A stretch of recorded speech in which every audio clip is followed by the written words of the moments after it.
Hey guys. Damn, I need a haircut.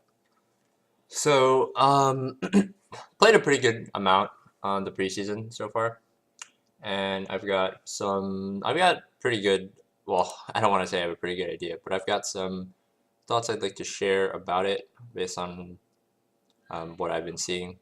I've been absorbing a lot of content. I've been absorbing a lot of information about the preseason, both like on streams and like playing myself. So what you'll hear me talk about is a mixture of that. So I just gonna go down the line, from like top down to like support, talking about like how I feel the role has changed and like how strong it is, etc. Like what's good in the role, and then at the end I'll touch on like individual things that I've seen that might not really apply to any role. So starting with top lane, um, it seems like tanks are even better now. Um, and the main reason I say this is because, well, there's two main reasons. One, fervor is gone, and it's not really replaceable by any one keystone because you might say like, oh, just go press the attack now. You get like damage boost and stuff. But the problem is champions like Olaf, Darius, Fiora, Camille. These champions all did true damage, scaling off AD, and press the attack is bonus damage that doesn't apply to true damage because that's not how true damage works. So they just like took a nerf basically with the loss of fervor, and tanks got whatever the hell that thing is called, the shockwave thing that gives you a bunch of armor MR. I'll just look it up right now. That mastery is really good. I can't believe the name is escaping me right now. I take it on Hyper. Aftershock. This mastery is really good right now. So the loss, like those two things in combination, are why I feel tank top laners are better. Like all the carry top laners are scrambling. Like, do we take Thunderlords now? Do we go precision tree? Do we get like press the attack? Do we go like lethal tempo or like dude, Warlord sucks on top laners. Like they're not. They're like kind of like reeling and trying to figure out like what's good. But at the end of the day, like nothing will give the same raw stats that Fervor gives. And the raw stats were so valuable because they had true damage scaling off AD, like a lot of those champions.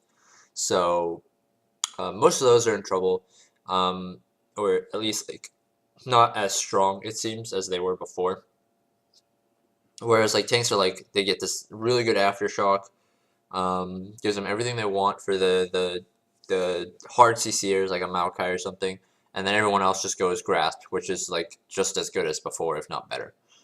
So tanks, very seamless transition for them it seems into the new season. Yeah, not much else to say about that. So jungle. So jungle is probably the role that's changed the most because of the fundamental EXP changes. Um, basically, what I've seen and what I believe right now, at least for a solo queue perspective, tank junglers are a lot worse. And the main reason for this is the loss of attack speed. And so I've heard, like, I've been talking about this with some people, and the argument, like, there's three things you can do to try to offset the attack speed. One, the one that most people suggest, and the one that's probably the easiest to try to apply as a fix, is you start Machete. Number two is you take Alacrity as a secondary rune, or three, you start Precision primary. So I'll break all these down. Starting with Precision. It's not worth it for tanks. You lose too much. You don't use Warlords that well, you don't use Lethal Temple that well, and you don't use press the attack that well as a tank. You just don't. You can argue maybe Sejuani can try to use press or like lethal tempo, but it's pretty bad. So that one's for attack speed pretty much immediately out the window. Alacrity's okay. It's definitely a solution in the later part of the game, but you're giving up your secondaries for something that doesn't really help you early on. Like the problem is like the attack speed more so early on, although it is a factor in the later game as well, which I'll talk about when I'm talking about Machete and why that's not a clean solution either. Alacrity takes 4 camps, I believe, to every 4 camps you get 1 stack, and I'm not really sure how it interacts with like champion takedown and stuff. I want to say every champion takedown gives you a stack, but I'm not 100% sure on that. So don't quote me on that. But like it's definitely a solution. Like you feel the same later in the game, but it's just not a clean solution because the part of the game where you need it the most generally, which is the early game to clear, you don't have it. It's only 3%.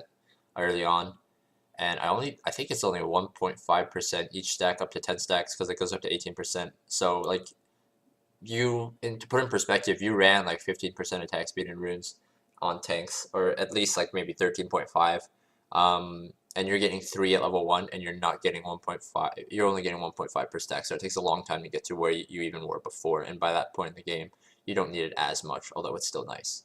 And the other thing about like tank junglers is that if you ask me what were the best tank junglers pre-patch, well, Jarvan, Gragas, Sejuani, and then probably like Rammus fourth.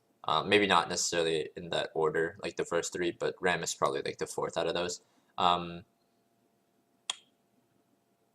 I believe Rammus got attack speed actually, but I believe Sejuani. I know Sejuani and Gragas didn't. I'm not 100% sure on Rammus, and I know Jarvan didn't. Jarvan doesn't care as much. He has E. He doesn't have to go resolve tree like the others do, so he's fine. He can also build damage. Like he does not. He has build flexible. He doesn't have to go. He can go warrior into like Cleaver, Titanic, whatever. He can do whatever the fuck he wants. Whereas the other champions aren't so lucky. You know, you can argue like Gragas could go Runic Echoes, but that was always like a suboptimal build compared to the Cinderhulk build anyway. And you can argue Gragas can go Thunderlords, but that still doesn't give you attack speed. It just gives you AP or AD. So the problem is, and then so I'll get into why Machete isn't a clean solution. So while Machete gives you attack speed on the camps, which is you think like, oh, that's 15%. That's all you need, right? That's what you had before, basically. While that's true, it doesn't fix 3 things. One, you don't get it when you're hitting wards. So when you're sweeping, there's a very high chance that you miss out on some ward kills because you don't get the attack speed while killing wards. And you hit really slow, and on top of that, it makes it even more dangerous to clear wards in the river, especially control wards, because you're sitting there for so much longer because your attack speed is shit. 2, it doesn't help you push lanes. This matters the most probably on Rammus, who doesn't have access to instant AoE, not counting like getting attacked in a wave. Like he doesn't have access to instant AoE the same way Gragas and Sejuani and Jarvan do. So he struggles really hard to push lanes in last hit when holding turrets and stuff. And while it's not like a huge deal, it can definitely fuck you in some situations. If you're like trying to like shove out a wave where like your laner has to back or something because he's too low and needs to get his base in, whatever. Or if you're just trying to get like just grab some minions, you know, you'll feel it there. And the third one is you don't have it for hitting champions, obviously. And this one doesn't matter as much. It hurts sometimes when applying red buff on like Rammus and Gragas, but it hurts the most on Sejuani because if you're ganking for a ranged champion on Sejuani, you have to stack your passive yourself, and without your attack speed to get autos off, it can be really, really hard to get the stun off, and that actually hurts a lot when ganking. And none of these are issues that Machete fixed because it's only against camps. And on top of all this, if your champion is mana dependent, like Gragas kind of is, you don't get the mana regen from Talisman, so you take the L there too. And when you're clearing rafters, and mainly just rafters, you don't get the same amount of regen, so you're taking more damage there too, on top of not having as much mana. Which is why Machete is not a clean solution in the slightest. Like, it helps, don't get me wrong, it helps a lot, but it's not a clean, oh, just build Machete, all your problems are solved kind of thing that people are trying to make it out to be. Fast farming junglers are better. Catchup XP got nerfed. I actually think Catchup XP was like kind of a heavy-handed nerf because if you did a full Catchup XP clear before, it was like 600 bonus XP. Now it's 200. And while I understand, like I didn't think I thought Catchup XP was definitely unhealthy, but a lot of it like people below like people like low diamond and stuff below like did not, like even like mid diamond didn't really understand. I felt didn't really understand catch-up XP properly. They would just like hit tab and be like, wait a minute, I have like 7 kills. Why does this guy have the same level as me? But the thing is, like, if you're ahead in the jungle, like really ahead, and you all you really needed to do was just counter jungle Krugs and counter jungle Rafters. Or just leave one Rafter, or like just like reset the Krug camp. Like you don't even need to kill like the like mini Krugs. Just like kill the 2 initial spawns and then just like let the camp reset. And if you did that like consistently, the dude was never going to catch up because all the catch up XP was basically centered on the camps with a lot of mobs. But I guarantee you, a huge disproportionate amount of junglers who complain about catch-up XP did not actually understand this. And while like in like high elo, I understand that wasn't a clean solution, because if your lanes are losing on that side, you can't just walk in and take that guy's camps on like his whole like rafters Krug side, because you're gonna get collapsed on whatever. And I agree, that's where it was a problem. But if you were like mid to low elo, that's never even a problem for you, and you probably didn't even understand that you could stop all of the catch-up XP, or a large majority of it, just by counter-jungling like that, which is why I really hated when bad players talked about like catch-up XP as this huge problem, parroting what the high elo players say, when in reality they didn't really face the same issues with catch-up that the higher elo players did. So next up, now that catch-up XP is out of the way, fast farming junglers are good. Tanks are already suffering, and the other thing is like now you don't have catch-up XP as a tank, and you don't farm as fast as carry junglers until Cinder, and I don't mean Bomby Cinder, I mean Cinder Hulk. Like you're gonna be down like a level or two until you get to that item now, on top of all the other issues tank junglers are experiencing, and like no catch-up to save you, not enough catch-up to save you in some of these matchups. So which is why I think tank junglers are kind of in trouble right now, even with like that Aftershock Mastery being so overtuned right now. As far as what specific champions I think are good, I think Graves is good. Kindred seems pretty good. Kha'Zix seems good. Who else? I haven't seen Olaf. I'm not sure how good he is with the loss of Fervor. Jury's still out for me on Rek'Sai. I'm not really sure how good it is because I'm not really sure what's better yet. Because Rek'Sai's another champion as well as Olaf, although Olaf didn't run it every game. Rek'Sai's another champion that lost Fervor, and I'm still like debating whether like Thunderlords or going Precision for the attack speed is better, because Rek'Sai is another champion that needs attack speed that didn't get attack speed compensated. Granted, you can run Machete, but it still feels kind of bad when ganking and trying to get those fast Qs off to get your ferocity up for your E. To the true damage, it feels kind of bad missing the attack speed there. So I'm still deciding on Rek'Sai, but I think Rek'Sai is still probably good. I think Jarvan's good, and I haven't seen Ezreal enough because he's banned every game, but I'm starting to think he might be better AD carry because Storm Raiders isn't the same anymore. You don't get slow reduction if you're a range champion anymore, and Kleptomancy is so good in Ezreal, but you get more chances to hit Qs in lane rather than ganking. So I think jungle Ezreal, even once he starts to get ban list, won't be as contested of a pick. He'll probably, I think, settle back into the bot lane. I think Lee Sin's about the same. I think I'm not really sure about Rengar. I don't think he's that much better. I think Zac is probably one of the better tank junglers right now, just because he actually got attack speed compensated, and he uses Aftershock really well. Haven't seen him too much, but I think he's probably good. Elise is good.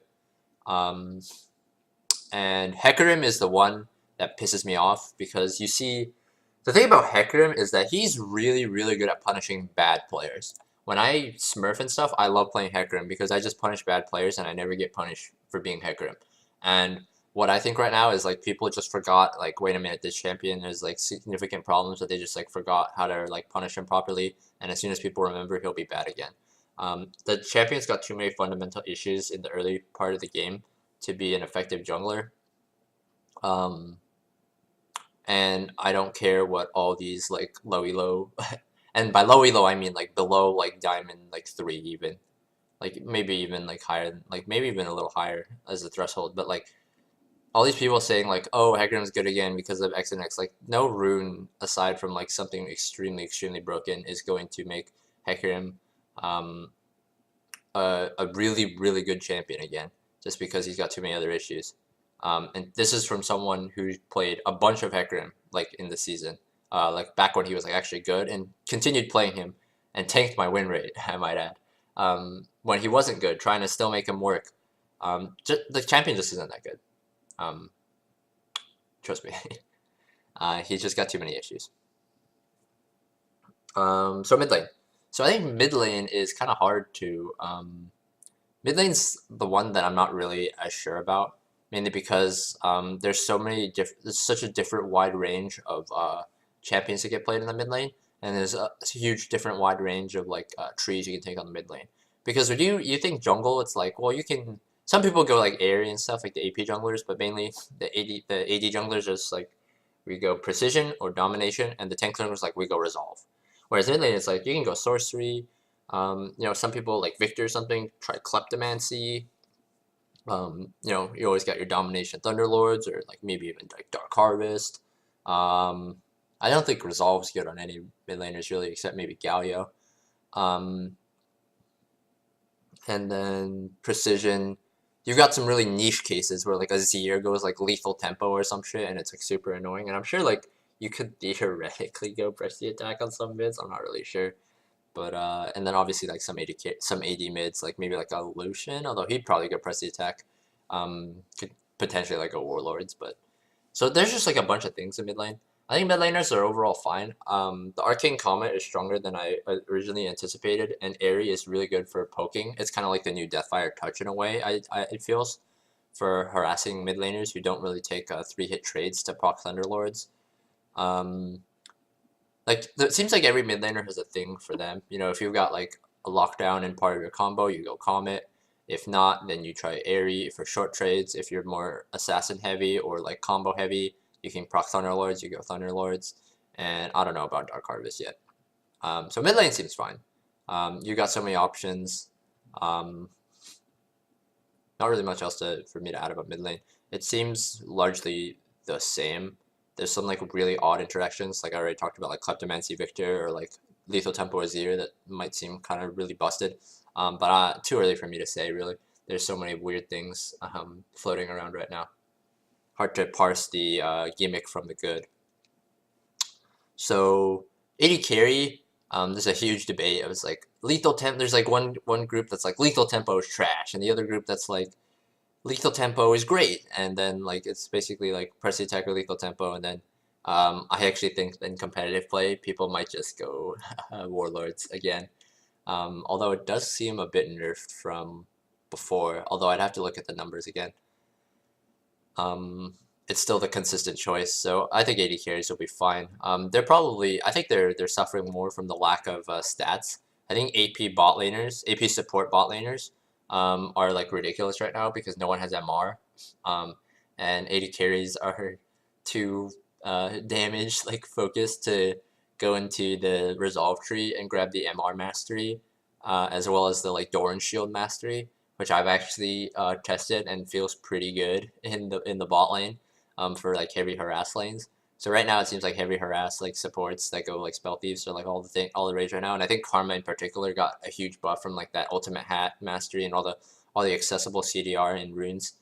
So I think she's just kind of busted, but I think the mage support, like the AP supports are like solid. Like I think most people just haven't figured out like what you're supposed to do against them, and they're just kind of taking advantage of the lack of knowledge of people understanding how to build and like rune itemize, like setup itemize or setup against like the really hard hitting AP supports.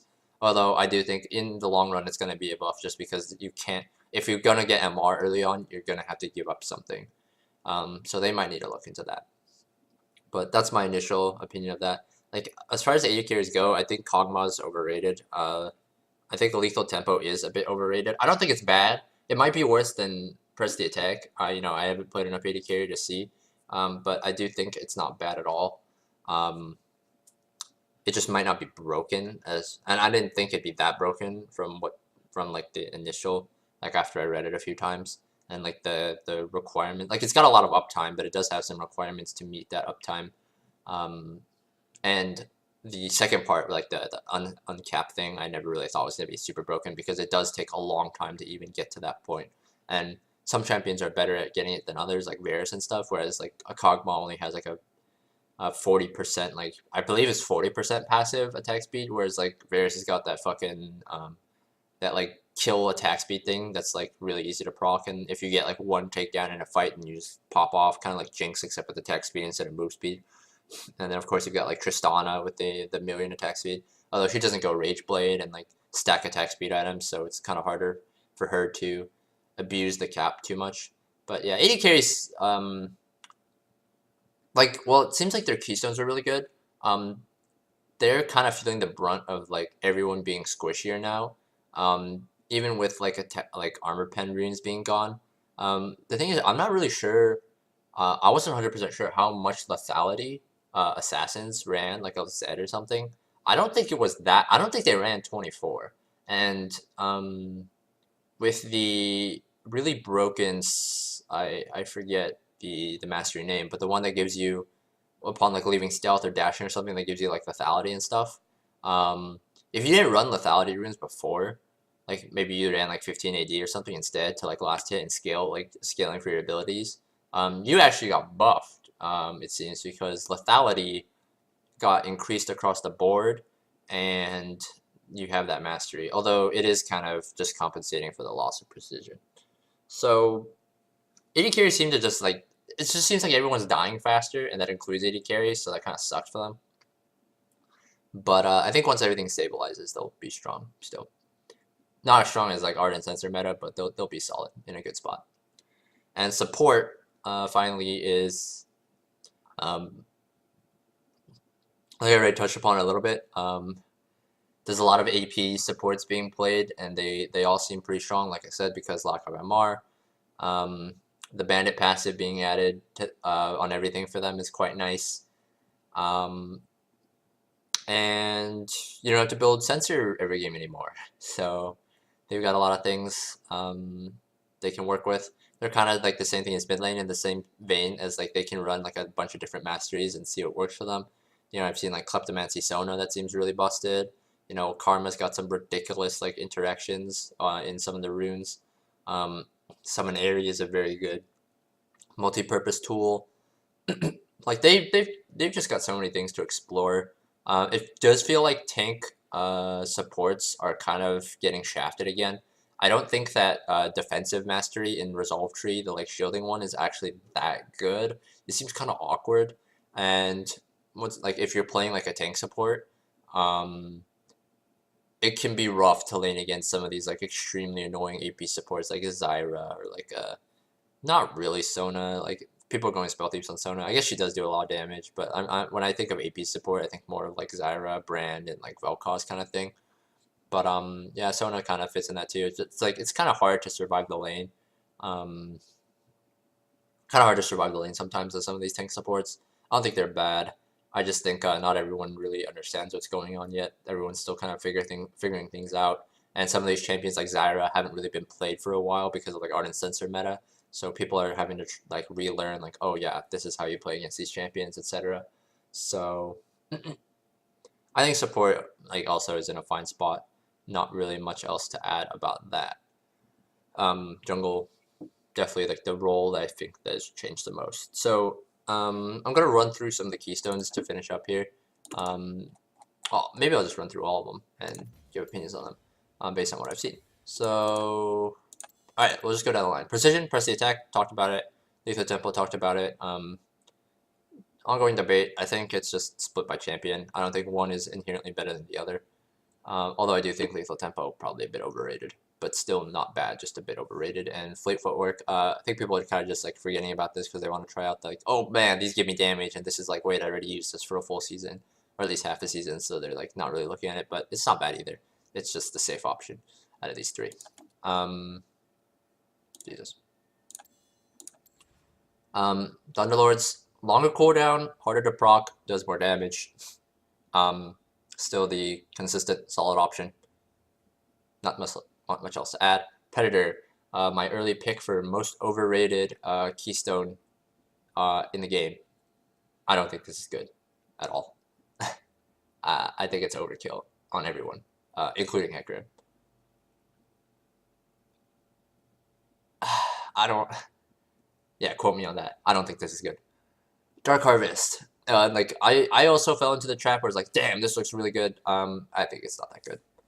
Dark Harvest. I actually haven't tested this myself. I've heard a lot of mixed opinions on it. But the general consensus is that because it's been nerfed since it was on like PvE and stuff, it's not as good. It's not very good. It's just not as consistent as the other things. but I'll have to test it myself soon to see. All like basically everything I've seen from this is like hearsay so far because, or like just like what people have told me because I haven't tested it myself. But just from like what I've seen playing against it and running the other stuff, I think this is still more consistent, like just better because it's more consistent than this, even if this scales better. Really good. Really good for champions with short trades, like I said kind of earlier, kind of like the new Deathfire touch in a way. Very solid, really good on supports too because it works both offensively and defensively. Really good if you have CC that sets it up because it can miss. If you do have CC that can set it up, you don't need a stun or like you don't need a root or anything. You just need a strong enough slow. Obviously, like if you have like a hard CC or like a root, then it guarantees it, but you don't necessarily need it, which makes this even better. And Storm Raiders. Solid if your champion calls for it. Really good. Basically the same as before, if not better. Same champions will take it. Really, really good actually. Basically put Fearless and like the Face of the Mountain Shield Explode on one mastery together. It takes a little long to proc, so with all the new tenacity running around, it's sometimes hard to get off on people, especially if your champion isn't like as in your face as like Maokai, where you just like root a guy and then you blast a guy and then you root a guy again and then blows up. Some champions are harder to proc than others on it. Like sometimes like a Gragas, if you like E forward and then like you can't stick on them because they like CC you back, like you might miss it. But like on most champions, it's pretty good, and I believe you get it as soon as you hit them, right? Like the you get the magic resistant stuff. Like the damage is like kind of like the secondary part of it. It's a 20-second cooldown Fearless, and that's just it's really good. And Guardian. This is like a Braum thing. Like I really don't know how many other champions take this. Like I've seen like Alastars and like most other melee supports just go Aftershock because Aftershock is so good. I think this thing's a bit underpowered. I think they'll probably have to buff this. But you know I haven't seen it. I haven't seen it a lot. So you know maybe it is really good. It's just like kind of hard to utilize for some champions. You know I'm not really sure. The jury's still out on this for me. And Unsealed Spellbook. So this thing, I actually tested this. I think it's really bad, mainly because when you swap the Summoner spell out, it has the same cooldown as before. So like, if I use Exhaust and it goes on a 150-second cooldown, I swap it out for TP, my TP is at a 150-second cooldown, and that really sucks. Because if you get sent back early, but you had to use your sums and you want to get like TP to like go back to lane, you can't do that because it's on cooldown. So that takes away a lot of the utility of it. You can argue it might have been busted if it worked that way, but you know I feel like something that you're giving up so much already, like this is your keystone, not a secondary. I feel like it kind of does need that power to be useful, but I can understand them not wanting to do it on release for like fear of making it too strong. But right now I feel it is underpowered. This is interesting. It's not bad, but like at the same time, it's like, is this really worth a keystone? Because it only works on active items. You know, you can't get a mallet. So you can't use this early game in the lane for your slow and then get a mallet and then do the freeze ray thing. You actually have to have like a GOP or like a GOP or a Gunblade or a like Frost Queens to hit something with that for the active item. So it seems funky. It seems a bit underpowered because a lot of the champions who build like Gunblade or like GOP, you know, maybe Aurelion Soul can run this. But like an Echo or like a Katarina, if they're running like Gunblade and stuff, or like a Kali, they don't really care about the slow. They'd rather get like Thunderlords or something and then just like blow you up instead of needing to slow you. I don't think Mallet or Gauntlet count as active item slows, so you wouldn't get the freeze ray for them. So this one seems a bit on the weak side, but once again, for me, jury's still out because I haven't seen it enough. And then lastly, Kleptomancy, I think this is broken. There's some champions that use it too well. Like it seems pretty broken on Gangplank, seems pretty broken on Ezreal. I've told some people this story. I literally had an Ezreal who hit the first Q on the enemy bot lane as they're walking the lane from the leash, got a skill point elixir, ate it, got level 2, and all in with, he got another skill point, all in with Q and E at level 1, and that was the dumbest thing I've ever seen. So this thing needs to be changed in some way. Maybe like, even if it's just something like, do not give like skill point elixirs like pre-6 or something, like this needs to be toned down in some way, I feel. It just gives so much gold, and the consumables can be so game swinging that it's dumb, honestly. I think it's the dumbest RNG we've had in the game, like strict RNG, in a long time. So yeah. That's about it. As I wanted to say, I've had a lot of fun playing on the patch so far. I do think it will get old faster than most people think, but I don't think it'll be a thing where like the old runes where it's just like solved. Like this is what is best because like numerically it's the best. I think what they were going for, they achieved in the sense that like if your playstyle is like maybe not for primary keystones, like I'm thinking like some champions like this is like keystone is always going to be the best, and I understand. I think that's going to be true once people figure things out. But I think this part is the interesting part because you know you go precision, you can get triumph, and you can get like damage, right? This is always good.